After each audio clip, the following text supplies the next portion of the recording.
Mga kabrigada, kasunod naman ng panibagong water cannon attack ng Chinese Coast Guard sa civilian ships ng bansa sa West Philippine Sea.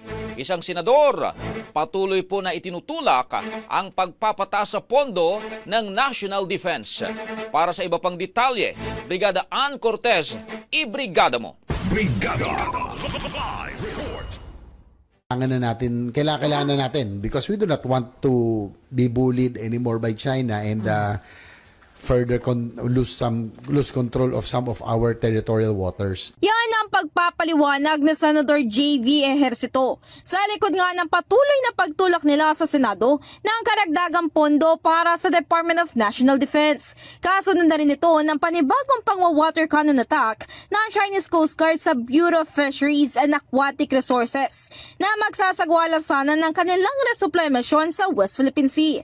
Dagdag pa niya, Budget for this year is at 75 billion, of which 50 billion lang yung nasa program and 25 nasa unprogrammed. And I would like that, especially at this time, because of the precarious situation in the West Philippine Sea, kailangan talaga natin prioritize to. And in fact, we have a lot of catching up to do for us to be able to be updated with the Horizon 3. Dapat nasa Horizon 3 na tayo na modernization which is about external defense.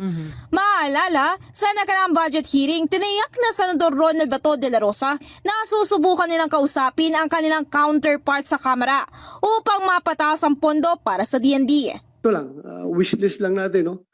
Can you please release this in order of priority, kung saan yung priority nyo na kailangan talaga natin na mapunduhan in order of priority para tingnan natin kung paano natin ito madiskartehan sa plenary, sir.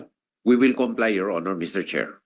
Thank you very much. In the heart of changing lives, ito si Brigada Ann Cortez ng 105.1 Brigada News FM Manila, The Music News Authority.